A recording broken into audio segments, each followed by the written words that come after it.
Greetings to one and all. I'm Sheetal Sharma from Government Senior Secondary School केतलाना Bhiwani. बच्चों, आज हम first flight की book से 10th chapter पढ़ेंगे और इस चैप्टर का टाइटल है द सरमन एट बनारस। बच्चों, ये चैप्टर लिया गया है बेटी रेनशो की book values and voices a college reader से। अब चलिए देखते हैं इस चैप्टर के टाइटल को। The sermon at Benares. Sermon का मतलब होता है अ मॉरल और रिलीजियस टॉक, और बनारस ये नाम तो आपने ज़रूर सुना ही होगा। बनारस कहिए या वाराणसी, ये हमारे देश की स्पिरिचुअल कैपिटल मानी जाती है। बनारस प्रसिद्ध है यहाँ गंगा नदी के तट पर बने हुए घाटों की वजह से। बनारस फेमस है यहाँ के पान और दूसरी मिठाइयों की वजह से। और आज इस चैप्टर में हम जानेंगे कि बनारस किसी और कारण से भी बहुत ही प्रसिद्ध है, और वो कारण है यहाँ पर महात्मा बुद्ध ने अपना पहला सरमन दिया था, और ये सरमन पूरी दुनिया में बहुत ही फेमस है।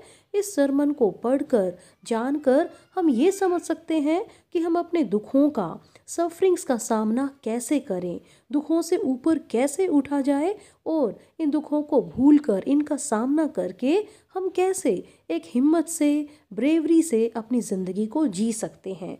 तो चलिए देखते हैं कि ये सरमन है क्या, इसमें क्या बात कही गई है। Gautam Buddha from 563 BC to 483 BC began life as a prince named Siddhartha Gautama in northern India। Gautam Buddha ने उत्तरी भारत में अपनी ज़िंदगी की शुरुआत की थी, और वो भी एक राजकुमार के रूप में। और एक राजकुमार के रूप में उनका नाम था सिद्धार्थ गौतमा। उनका जन्म 563 BC में हुआ था और उनकी डेथ 483 BC में। BC का मतलब होता है बिफोर क्राइस्ट, और ऐसे में समय को डिक्रीजिंग ऑर्डर में लिया जाता है। इसका मतलब 563 पहले आ रहा है, फिर आएगा 562, 61, 60। इस तरीके से बिफोर क्राइस्ट में समय को डिक्रीजिंग, घटते क्रम में लिया जाता है। At 12, he was sent away for schooling in the Hindu sacred scriptures, and 4 years later he returned home to marry a princess। जब सिद्धार्थ गौतम 12 साल के थे तो उनको पढ़ने के लिए भेज दिया गया, और उन्होंने क्या पढ़ा? Hindu sacred scriptures. सेक्रेड होता है कनेक्टेड विद गॉड और रिलीजन, यानी कि धार्मिक। स्क्रिप्चर्स मीन्स होली राइटिंग्स, पवित्र पुस्तकें, पवित्र ग्रंथ। उन्होंने हिंदुओं के पवित्र ग्रंथ पढ़े, और 4 साल के बाद, यानी कि जब वो 16 साल के हो गए, तो वो अपने घर लौटे और उनकी शादी एक राजकुमारी के साथ कर दी गई। They had a son and lived for 10 years as befitted royalty। Befitted means be appropriate for, किसी चीज़ के लायक होना। Royalty means people of royal status, शाही खानदान से बिलोंग करने वाले लोग। तो सिद्धार्थ गौतम का एक बेटा हो गया, और वो 10 साल तक शाही जिंदगी जीते रहे, यानी कि एक राजकुमार की तरह जो भी सुख साधन, जो भी कंफर्ट्स थे, वो सभी इंजॉय कर रहे थे। At about the age of 25, the prince, heretofore shielded from the sufferings of the world while out hunting, chanced upon a sick man, then an aged man, then a funeral procession, and finally a monk begging for alms। heretofore means before now। अब जब राजकुमार लगभग 25 साल की उम्र के थे, तो इससे पहले क्या था? इससे पहले शील्डेड मीन्स प्रोटेक्टेड, उनकी रक्षा की जा रही थी। किससे? दुनिया के सफरिंग्स, दुख दर्दों से। यानी कि राजकुमार को पता ही नहीं था कि दुख दर्द क्या होते हैं। और जब राजकुमार लगभग 25 साल के थे तो क्या हुआ? Chanced upon means came across, by chance. एक दिन जब वो शिकार पर गए हुए थे तो बाई चांस ही उनका सामना हुआ, पहले एक बीमार आदमी से, फिर उन्होंने देखा एक बूढ़ा आदमी, और उसके बाद देखा एक फ्यूनरल प्रोसेशन, यानी कि एक शव यात्रा। जब एक डेड बॉडी को दाह संस्कार के लिए लेकर जाते हैं तो उसे कहते हैं फ्यूनरल प्रोसेशन। और फाइनली उन्होंने देखा एक मोंक, एक भिक्षु जो भीख मांग रहा था। आर्म्स मीन्स भीख। आप इन चारों इमेज में देख सकते हैं कि कैसे सिद्धार्थ गौतम का सामना बीमार आदमी, बूढ़े आदमी, एक शव यात्रा और एक भिक्षु से हुआ। These sights so moved him that he at once went out into the world to seek enlightenment concerning the sorrows he had witnessed. Enlightenment means a state of high spiritual knowledge. अब इन दृश्यों ने राजकुमार के मन पर बहुत ही गहरा असर डाला और उन्होंने डिसाइड कर लिया कि वो बाहर दुनिया में चले जाएंगे। इसका मतलब वो एक ज्ञान प्राप्त करने के लिए, हाई स्पिरिचुअल नॉलेज को गेन करने के लिए सारे राजपाट छोड़कर बाहर निकल पड़े, क्योंकि उन्होंने जो दुख देखे थे उनका असर उनके मन पर बहुत ही गहरा पड़ गया था। वो ये जानना चाहते थे कि बीमारी, बुढ़ापा, मौत ये सब क्यों आता है इंसान के जीवन में, और जब ये आ जाता है तो इंसान को दुख क्यों होता है, दुखों का सामना कैसे किया जाए, स्पिरिचुअल नॉलेज कैसे मिले। इसीलिए उन्होंने क्या किया, He wandered for 7 years and finally sat down under a peepal tree where he vowed to stay until enlightenment came. वो 7 सालों तक इधर उधर भटकते रहे और फाइनली वो एक पीपल के पेड़ के नीचे बैठ गए। Vowed means promised to do a specified thing, कसम लेना। यहाँ पर बैठकर अब जो सिद्धार्थ गौतम ने कसम ले ली कि वो यहाँ से उठेंगे ही नहीं जब तक कि उनको वो एनलाइटनमेंट, वो स्पिरिचुअल नॉलेज नहीं मिल जाती। Enlightened after 7 days, he renamed the tree the Bodhi tree, tree of wisdom, and began to teach and to share his new understandings. अब सिद्धार्थ गौतम ने क्या किया, वो अपनी तपस्या में लीन रहे, बैठे रहे और 7 दिनों के बाद उनको उस ज्ञान की प्राप्ति हो गई। उसके बाद उन्होंने इस पीपल के पेड़ का नाम रख दिया बोधि ट्री, यानी कि वो पेड़ जिसके नीचे बैठकर उनको बोध हुआ था, उनको ज्ञान हुआ था। तो इस ट्री का नाम हो गया बोधि ट्री, जिसका मतलब होता है ट्री ऑफ विजडम। उसके बाद उन्होंने जो भी न्यू अंडरस्टैंडिंग्स गेन की थी, जो उनको ज्ञान प्राप्त हुआ था, उसको शेयर करना शुरू कर दिया, उसके बारे में लोगों को बताना शुरू कर दिया। एट दैट पॉइंट ही became known as the Buddha, the awakened और द इनलाइटन्ड। और वही समय था जब उनको जाना जाने लगा, जब वो प्रसिद्ध हो गए। किस नाम से? बुद्ध के नाम से। बुद्ध का मतलब ही होता है जो जागरूक हो गया हो, जिसे बोध हो गया हो, जिसे ज्ञान हो गया हो। The Buddha preached his first sermon at the city of Banaras, most holy of the dipping places on the river Ganga. That sermon has been preserved and is given here.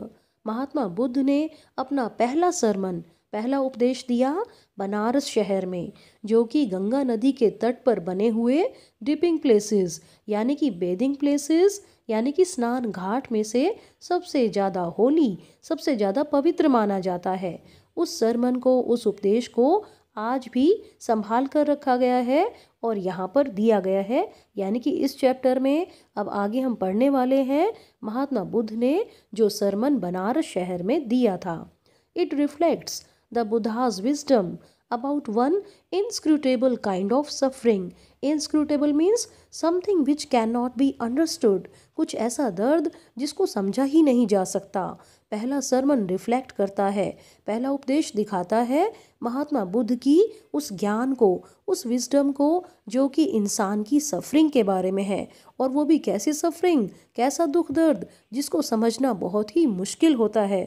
और बच्चों, वो दर्द है डेथ। तो महात्मा बुद्ध ने डेथ के बारे में अपना पहला सरमन दिया और वो भी बनारस में। तो आइए पढ़ते हैं उस पहले सरमन में क्या कहा गया है। किसा Gautami had an only son and he died. एक औरत थी जिसका नाम था किसा गौतमी और उसका एक ही बेटा था और वो भी मर गया। In her grief she carried the dead child to all her neighbours asking them for medicine. Grief means intense sorrow, बहुत ही ज़्यादा दुख होना। अब बेटे की मौत से उस औरत को बहुत ही ज़्यादा दुख था, तो वो अपने दुख में उस डेड चाइल्ड को, अपने मरे हुए बेटे को अपने सभी पड़ोसियों के पास ले गई और उनसे दवाई मांगने लगी। वो चाहती थी कि उसका मरा हुआ बेटा जिंदा हो जाए, इसीलिए वो उम्मीद रख रही थी कि उसका कोई ना कोई पड़ोसी तो उसे दवाई देगा जिसको खाकर उसका मरा हुआ बेटा जिंदा हो जाएगा। अब ऐसे सिचुएशन में लोगों का क्या रिएक्शन था?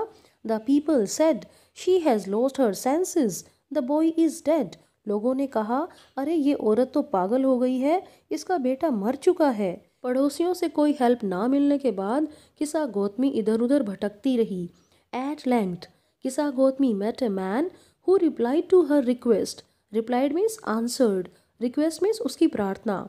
और फाइनली किसा गौतमी एक ऐसे आदमी से मिली जिसने उसकी रिक्वेस्ट का उत्तर दिया। क्या कहा उस आदमी ने? I can not give the medicine for thy child but I know a physician who can. The means you, Dai means your. मैं तुम्हारे बच्चे के लिए दवाई नहीं दे सकता, लेकिन मैं एक ऐसे चिकित्सक को, वैद्य को जानता हूँ जो तुम्हें दवाई दे सकता है। And the girl said, pray tell me sir who is it? And the man replied, go to Sakya Muni the Buddha. और वो लड़की किसा गौतमी बोली, प्लीज मुझे बताइए कि वो कौन है। और उस आदमी ने उत्तर दिया कि तुम सक्य मुनि महात्मा बुद्ध के पास जाओ। Kisa Gotami repair to the Buddha and cried, Lord and Master, give me the medicine that will cure my boy.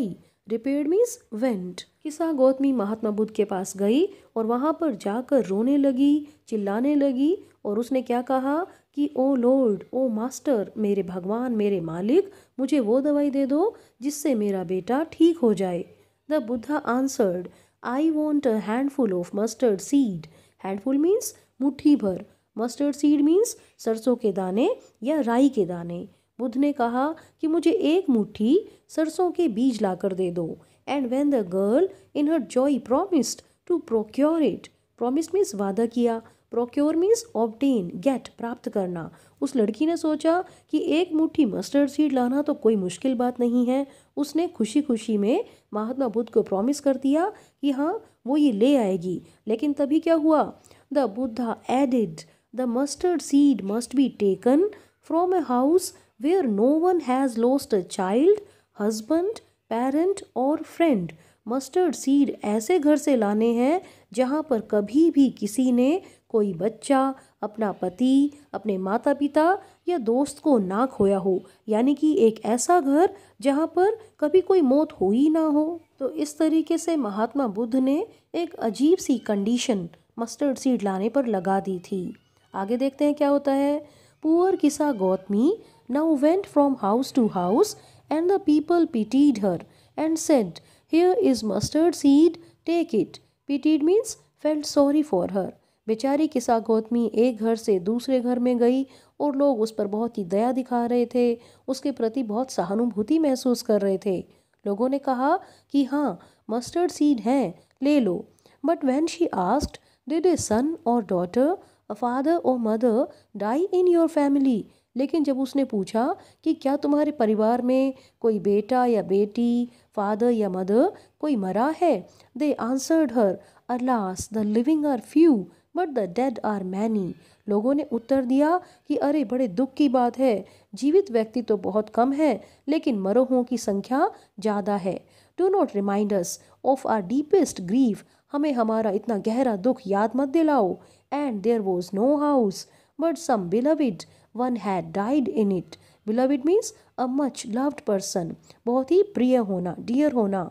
और पुअर किसा गौतमी, उसको एक घर भी ऐसा नहीं मिला जहाँ पर कोई प्यारा व्यक्ति मरा ना हो। इसका मतलब एक भी घर ऐसा नहीं था जहाँ पर किसी व्यक्ति की डेथ ना हुई हो, जहाँ पर किसी व्यक्ति ने अपने माता पिता, भाई बहन, बच्चे को ना खोया हो।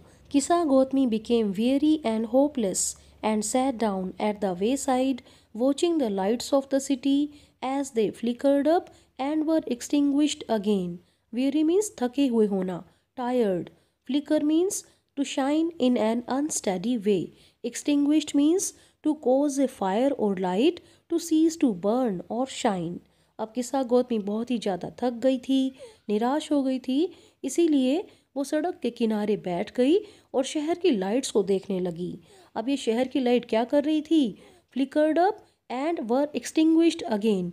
इसका मतलब शहर की लाइट्स टिमटिमा रही थी, जल रही थी और फिर उसके बाद वो बुझ जाती थी। At last the darkness of the night reigned everywhere. और अंत में रात का अंधेरा हर जगह फैल गया। इसका मतलब बहुत ही ज़्यादा अंधेरा हो गया। And she considered the fate of men, that their lives flicker up and are extinguished again. और बेचारी किस्सा गौतमी अब वो इंसान के फेट किस्मत के बारे में सोचने लगी कि कैसे इंसान की ज़िंदगी भी फ्लिकर करती है, यानी टिमटिमाती है। यानी कि एक बार इंसान जन्म लेता है और उसके बाद उसकी ज़िंदगी की ये लाइट बुझा दी जाती है। इसका मतलब इंसान जन्म लेने के बाद मर जाता है। And she thought to herself, how selfish am I in my grief. और किस्सा गौतमी सोचने लगी कि अरे मैं अपने दुख में कितनी ज़्यादा स्वार्थी हो गई हूँ। Death is common to all. Death तो कॉमन है, इसको तो सभी ने फेस करना है, डेथ तो सबकी ही होगी। Yet, in this valley of desolation, there is a path that leads him to immortality, who has surrendered all selfishness. Valley of desolation means an area which is filled with deep sorrow, यानी कि ये दुनिया जिसमें बहुत सारे दुख दर्द हैं। Immortality means the state of being immortal, यानी कि अमर हो जाना। तो किस्सा गौतमी सोचती है कि इस दुनिया में जिसमें बहुत सारे दुख हैं, दर्द हैं, इसमें भी एक रास्ता है जो इंसान को अमरता की तरफ ले जा सकता है। और वो रास्ता है जब इंसान अपने सारे स्वार्थ को सरेंडर कर देगा, यानी कि जब इंसान अपने स्वार्थ को त्याग देगा, छोड़ देगा, तभी वह अमर हो सकता है। और फिर किस्सा गौतमी महात्मा बुद्ध के पास पहुंच गई। The Buddha said, the life of mortals in this world is troubled and brief and combined with pain. Mahatma Buddha बोले कि इस दुनिया में इंसानों की ज़िंदगी, मोर्टल का मतलब होता है दोज बाउंड टू डाई, जिनको मरना ही है, यानी कि जिसने जन्म लिया है वो क्रीचर, वो प्राणी, वो इंसान जरूर मरेगा। तो मोर्टल्स की लाइफ इस दुनिया में ट्रबल से भरी हुई होती है, मुसीबतों वाली होती है, छोटी होती है, और इसमें दुख दर्द होते ही हैं। For there is not any means by which those that have been born can avoid dying. इस दुनिया में कोई भी ऐसा तरीका नहीं है जिससे वो व्यक्ति जिसने जन्म लिया है वो मौत से बच सके, मौत को टाल सके।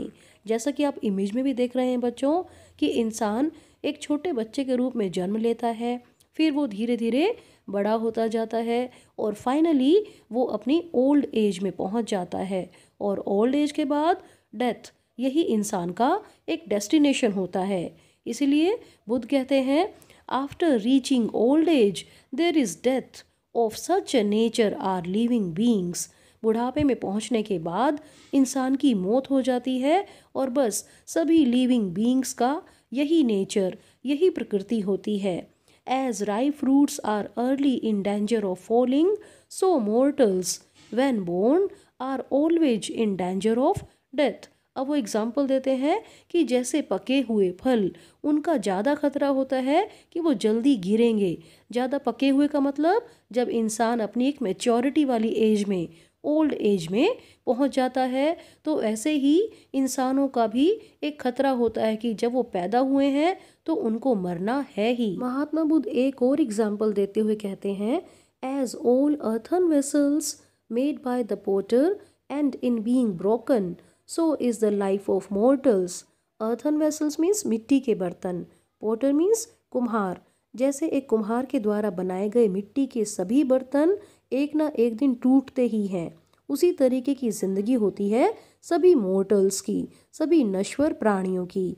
यानी कि जिसने जन्म लिया है उसकी डेथ ज़रूर होगी। Both young and adult, both those who are fools and those who are wise, all fall into the power of death। चाहे कोई व्यक्ति यंग है या अडल्ट है, कोई व्यक्ति मूर्ख है या बुद्धिमान है, सभी तरीके के व्यक्ति डेथ की पावर के कंट्रोल में आ जाते हैं। all are subject to death, सभी डेथ के शिकार हो जाते हैं। यहाँ पर महात्मा बुद्ध ये बताते हैं कि कोई इंसान, चाहे वो यंग है, अडल्ट है, कोई मूर्ख है, बुद्धिमान है, चाहे कोई व्यक्ति किसी भी तरीके का है, हर व्यक्ति का फाइनल डेस्टिनेशन उसकी डेथ ही है। Of those who overcome by death depart from life, a father can not save his son nor kinsman their relations. वे व्यक्ति जो डेथ से हार जाते हैं वो अपनी ज़िंदगी को छोड़कर चले जाते हैं, यानी कि जब मौत आ गई तो जीवन छूट ही जाता है। ऐसी सिचुएशन में एक फादर अपने बेटे को नहीं बचा सकता और ना ही कोई रिलेटिव अपने किसी भी तरीके के रिलेशन को बचा सकता है। यानी कि महात्मा बुद्ध ये कहना चाहते हैं कि एक फादर वो अपने बेटे से बहुत ज़्यादा प्यार करता है। हम भी अपने सभी रिलेटिव से बहुत ही ज़्यादा प्यार करते हैं और हम सोचते हैं कि हम अपने किसी भी रिश्ते के लिए, चाहे वो भाई बहन का है, माता पिता का है, हस्बैंड का है या बच्चे का है, हम सोचते हैं कि हम दूसरे से बहुत ही ज़्यादा प्यार करते हैं और उसके लिए कुछ भी कर सकते हैं। लेकिन जब डेथ आती है तो हम बिल्कुल ही हेल्पलेस हो जाते हैं। इसीलिए महात्मा बुद्ध ने कहा है कि एक फादर चाहे अपने बेटे से कितना ही प्यार करता हो, लेकिन जब उसकी मौत हो गई तो वो उसको नहीं बचा सकता। ऐसे ही हम अपने किसी भी रिलेशन को नहीं बचा सकते। Mark, while relatives are looking on and lamenting deeply, one by one mortals are carried off like an ox that is led to the slaughter. देखो, जब रिश्तेदार देख रहे होते हैं, दुख मना रहे होते हैं, तो एक एक करके सभी मोर्टल्स को ऐसे ही ले जाया जाता है जैसे एक ओक्स को मारने के लिए स्लॉटर हाउस में ले जाया जाता है। इसका मतलब ये है कि जब एक व्यक्ति की डेथ हो जाती है और उसके रिश्तेदार दुख मना रहे होते हैं, तो इसका मतलब ये नहीं होता कि वो रोने वाले, विलाप करने वाले नहीं मरेंगे, बल्कि वो भी एक एक करके ऐसे ही मरेंगे जैसे कि एक ओक्स को स्लॉटर हाउस में ले जाकर मारा जाता है। So the world is afflicted with death and decay. Therefore, the wise do not grieve, knowing the terms of the world. Afflicted with means affected by suffering, disease और pain. तो इसीलिए इस दुनिया में बहुत सारे दुख, दर्द भरे पड़े हैं। इसमें डेथ है, डिके है। इसीलिए बुद्धिमान व्यक्ति वो दुख नहीं मनाते हैं, क्योंकि उनको दुनिया की ये सारी टर्म्स, ये सारी बातें पता होती हैं। इसका मतलब जो भी व्यक्ति समझदार होता है वो दुख नहीं मनाता, क्योंकि उसे पता होता है कि डेथ सबको ही फेस करनी है। Not from weeping nor from grieving will anyone obtain peace of mind. ना ही रोने से, ना ही दुख मनाने से किसी व्यक्ति को मन की शांति मिलेगी।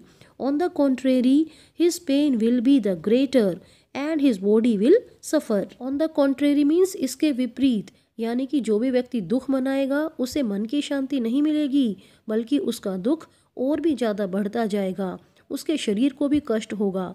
यानी कि जो रोता है, दुख मनाता है, उसको फिजिकल और मेंटल लेवल दोनों पर ही पेन होगा।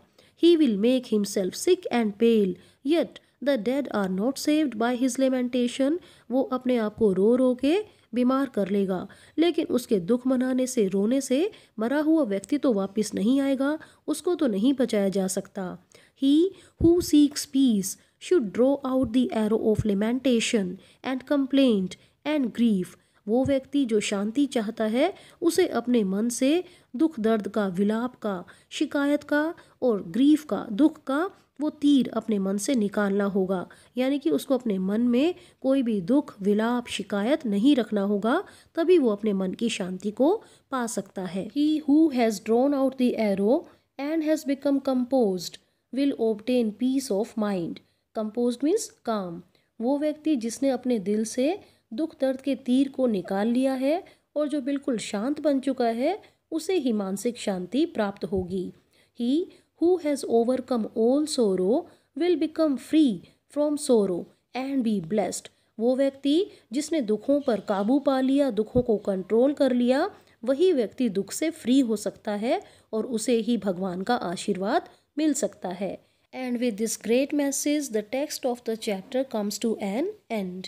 अब हम डिस्कस करेंगे इस चैप्टर के important textual questions. First question is, who was Gautama Buddha or how did Siddhartha Gautama get the name of Buddha? Answer is, a prince named Siddhartha Gautama lived in northern India.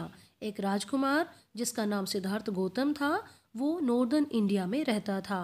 One day he came across a sick man, an old man, a funeral procession and a monk. एक दिन उनका सामना हुआ एक बीमार आदमी, बूढ़े आदमी, एक शव यात्रा और एक भिक्षु से।